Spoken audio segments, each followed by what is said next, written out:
Yo, good morning. Richard and Marciano here. Um, don't believe what the devil puts into your mind. You know what I'm saying? This morning I had my alarm. Well, I have my alarm set now for 6 a.m. because that's the time that I pray. Um, this doesn't really matter, but it does matter. I pray at night too, but I also pray in the morning. I pray morning and night. I pray at 6 o'clock in the morning because it says in the Bible it's best to pray. I'm paraphrasing here, of course. It's best to pray early before the sun comes up. That's when it's best to pray. You know, I used to wake up at 11 o'clock, 12 o'clock, and then pray as my morning prayer, and then do my nighttime prayer. But now that I know that it's best to pray to God before the sun comes up in the morning, that's what I do now. So I have my alarm set for 6 o'clock in the morning just for prayer, right? But today is a different day because I have an interview today. I have a job interview today, and the interview is at 10 o'clock.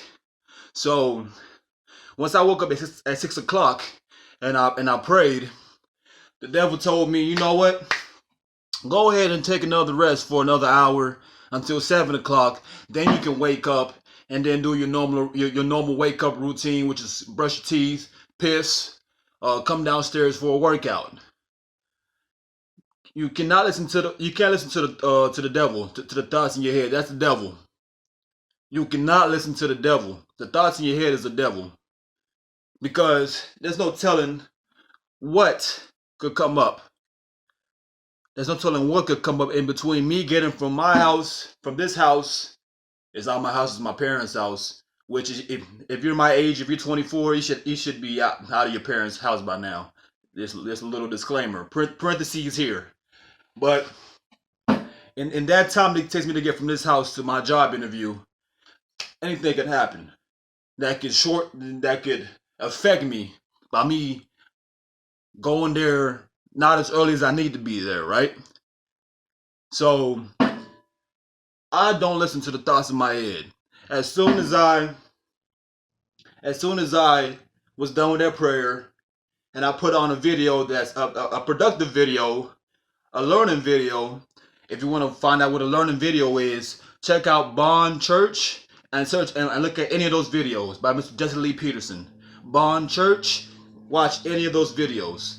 Bond Church, B-O-N-D Church, and watch any of those videos. Any of those is gonna be a productive video for you. So as I'm watching the video that I didn't finish last night, I started it last night and I wanted to finish it this morning as I went back to sleep, right? In that productive video, I heard, don't believe your thoughts. You see, God's going to work on you. God's got your back. As long as you give yourself to God, God's going to protect you. He said the devil was trying to hold me back. He said, go ahead, sleep another hour. It doesn't matter. God was like, you got something important to do today. You got an interview to go to. Get your butt up. And so I hopped up. I'm not saying God said all those things like go get your butt up, but as soon as I heard don't trust your thoughts, I thought back to the devil saying, you can wait till 7 o'clock. I heard that in my head. You can go back to 7. You can wait till 7 o'clock to wake up. I hopped my ass up. Excuse my language. I'm gonna have to bleep that out. I don't know how to bleep. But don't listen to the devil. The devil will put all kinds of thoughts in your head, and you think it's you talking, but it's really the devil. Don't listen to the devil. It's very important to also give that prayer in the morning to God and your brother Jesus Christ. It's very important to give that prayer in the morning because then it sets the rest of your day right. It sets the rest of your day right. It just does. Whatever you got to tackle in life, it just sets it right. Now, I'm not saying you can do that prayer and then go smoke some pot, smoke some weed, and go drink the whole day and your day will be set. No. I'm just saying if you want to, don't do any of that stuff anyway. Don't do pot, don't drink. See, now I'm getting on to other stuff. Don't drink stuff like that. I'm experienced with that. Trust me, I'm experienced with that. I got DUIs to prove it. DWIs to prove it. Don't what's the word for it? Don't hurt yourself. by doing those kind of things. That's wasting your life away. If you really appreciate your life, if you appreciate the body that you have, don't be killing your body by putting those stuff into it. Because you really love yourself when you put alcohol and weed and tobacco. You really love yourself when you putting all that in your body. Oh yeah, you really love yourself, right? Don't listen to the devil. Don't listen to the devil. In my other videos, I tell you how not to listen to the devil. If you have hatred, if you have anger, if you have worry, stress, you make it easier on the devil to work in your mind. You make it easier on him. Look at the devil. Look at the devil. Hold on. There's the devil right there trying to stop me right there and try to. That was the same alarm I was just talking about. The 7 o'clock alarm. That's the devil right there. He's like, man, don't be talking about me like that. Well, what? What you gonna do, devil? All right, so God protected me. So don't believe your thoughts. You want to forgive. If you want to forget your thoughts, if you don't want your thoughts to work against you so much, which is Satan working on you. If you don't want him to have so much power over you, you gotta get rid of the anger, the hatred, the stress, the worry, and that's how you do that is by forgiving. You gotta forgive those who you have resentment towards, those who you first built up the anger for. You feel what I'm saying? Whether it was your mom, case in point, I just realized that my mom used to take me to church. She used to always make us go to church, right? When I was younger, always made us go to church. I can't really remember a memory going back where my dad went with us to church, but maybe he did in the beginning. I just can't remember. I'm gonna have to ask him one day. But I remember her taking us to church, right? And all these things that she's pretending to be all holy and whatnot, and God fearing, and taking us to church to learn the way of God. But then when we get back home, she still be the same angry mother, and it made no sense to me. I'm just realizing I had resentment towards that. You feel what I'm saying? But when you're young in your head, your imagination kicks in and makes you not even realize that you're angry, that you have hatred, that you have resentment. It doesn't set in until you get way older and you're out there causing all kinds of trouble for yourself, getting yourself locked up in jail, getting into fights.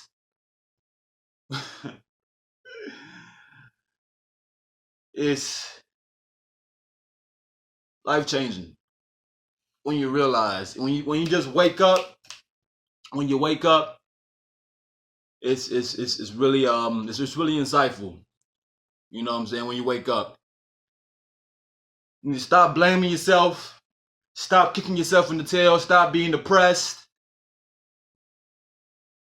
I got till the 19th.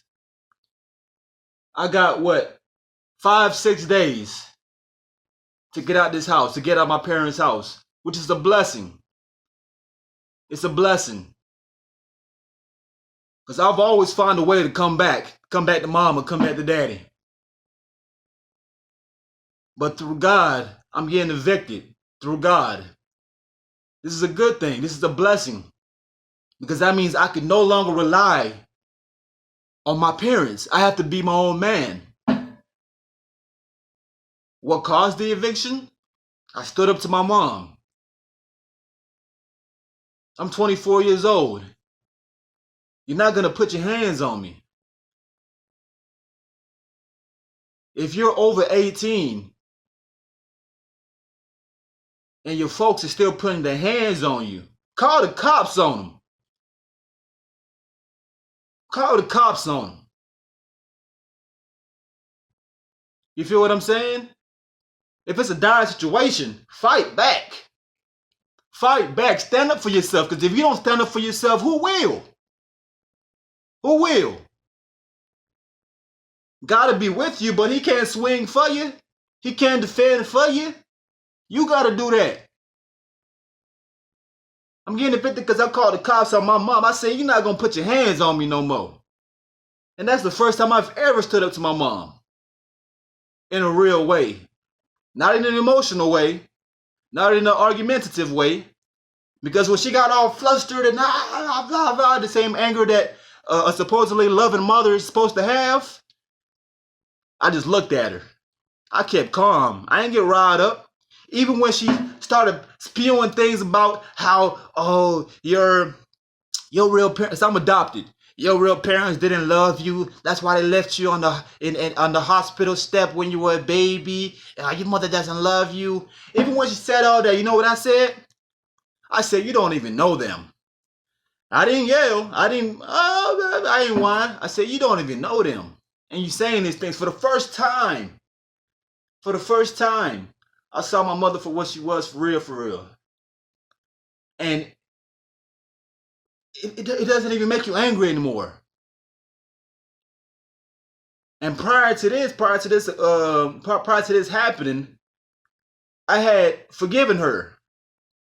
I had forgiven her because prior to this happening, a time before that, she had put her hands on me because she thought I left the toilet seat up, where in fact it was my dad. And so when she asked me who put the toilet seat up, I said, you did. Because to my knowledge, she was the one that was in the bathroom. When I went into the bathroom, the light was already on. There was cleaning chemicals going in the toilet. So I thought she was in there cleaning. I said, you left the toilet seat up. And in response to that, she put her hands on me.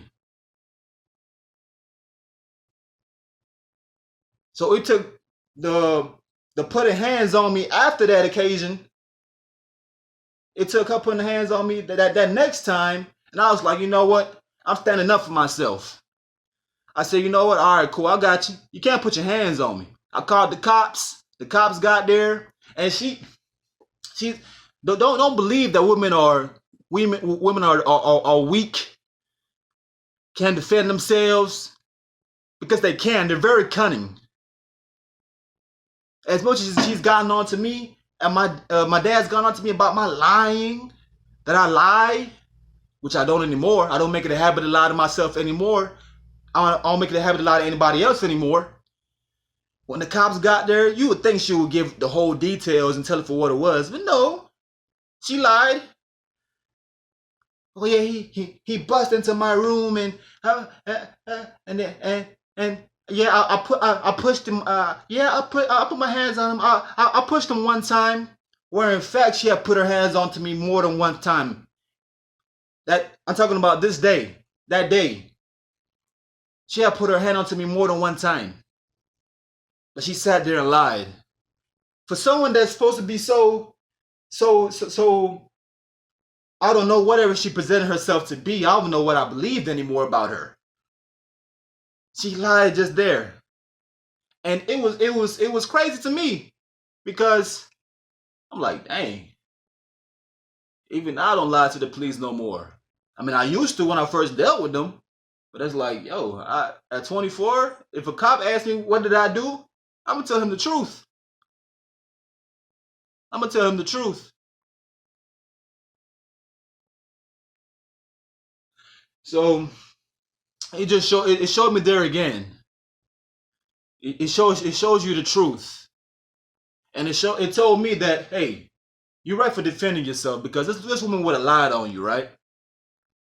And what's even worse is when that situation happened, when I was calling the police, the first person she called was my sister, who was a lawyer, a family law attorney, right? That's the most evil thing you can do. You call someone that didn't. There was no anger. There was no emotion going up. Probably not. There was probably no anger or no kind of emotion, high emotion going through my sister that day. But when she got that call, she got all riled up and the anger set into her. My mom passed her anger to my sister that quick. And now that I'm looking back, I'm like, yo, that's evil. Why can't you handle your own situation? Why do you have to involve somebody else?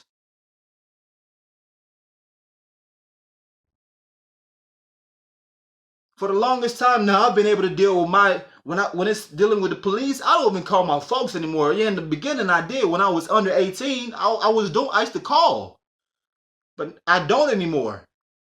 After 18, I never called my parents. I didn't. What? There was one time there was a girl that accused me of raping her. This is what I think I was 19, 20, maybe 20. No, 19, 19, 19, 20. I can't remember. And my sister had to help me with that.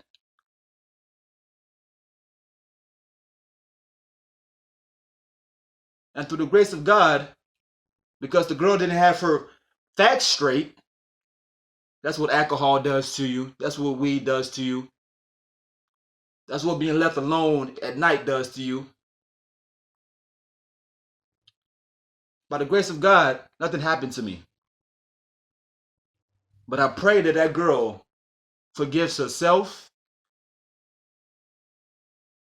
and I forgive her.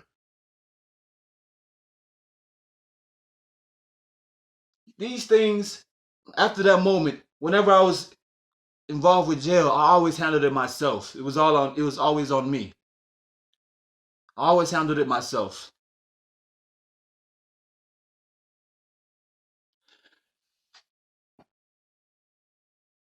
I say all that to say you have to forgive. You have to forgive. You have to forgive. That way the devil can't work on you when you forgive. You feel what I'm saying? And get that anger and get that resentment and get that hatred out. You gotta forgive, son.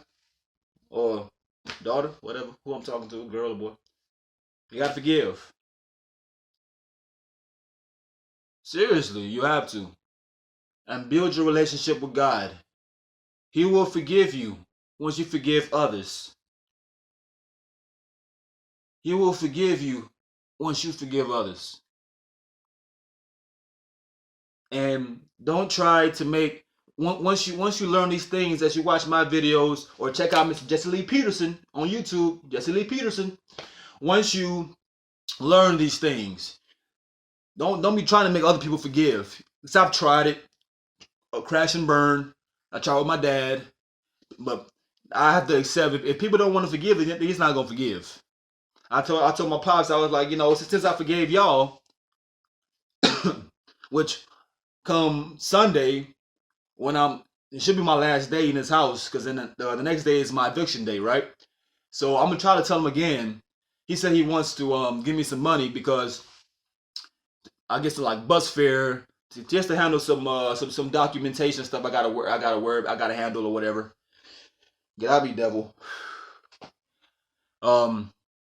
I meant to tell him that day, you gotta. My last parting words is when I leave, I'm not coming back. If I come back, that's me turning my back on God, because God wants me to push on forward with my life. He doesn't want me to sit still or to stay stagnant and still stay with my folks, because it's just not conducive. But I'm about to tell him once I'm gone, I'm gone. And my parting words to you is I want you to forgive. Anyone that you've had hatred or anger towards, I want you to forgive. Like I forgive you. And my mom, she ain't gonna even let me get out that many words out. So I'm just gonna say I forgive you for everything. So it's very important now. You gotta forgive. If you have anger, resentment, or hatred towards anybody, you have to forgive. I don't care if it's gonna be your parents. Your parents are gonna be the hardest ones to deal with. Because after that, it just trickles. It's not even any sweat off your back after that. You gotta start with your parents. And then from that moment on, once you forgive your parents, whatever situation arises, whatever person gets on your whatever, you'll be able to forgive them. You'll know what it is to forgive. You know what I'm saying? And that's gonna be like the key, like the cheat code to life. That's gonna be it's gonna be beautiful. You'll be closer to God. You'll know what it is to have peace because you're not stressing or having fear or worry in you, panic, anxiety, because God's gonna take it away once you forgive your parents. And I promise you, some people, like Mr. Jesse Lee Peterson says, that's like the hardest thing to do, is to forgive your parents. You'd rather go face somebody with a gun to your face. Go ahead. Then go face your parents. That's crazy, son. That's crazy. But that's the truth. Hope this video finds you well. Don't trust the devil. Don't trust his little tricks like worry and anxiety and stress and anger and hate. Don't let him stress you out with that stuff. And the way out of that is forgiving your parents, forgiving those who raised you, the ones that put that put that anger, resentment, that fear into you to begin with. It starts with your parents, whether you know them or not. You have resentment towards them because all children have yearning for their fathers and mothers.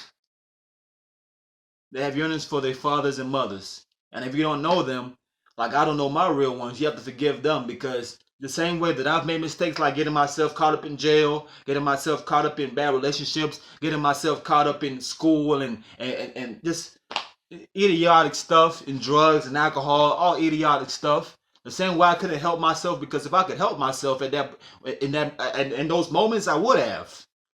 If I could help myself, I would have, right? Despite what people think about you, like, oh yeah, if we tell you not to do this, you're not gonna do it. If we tell you how this ends, you won't do it. Some people can wake up like that. Some people can heed that, but I was one of those people because I couldn't help myself until I forgave my parents. Since me forgiving my parents, I haven't even had the inkling.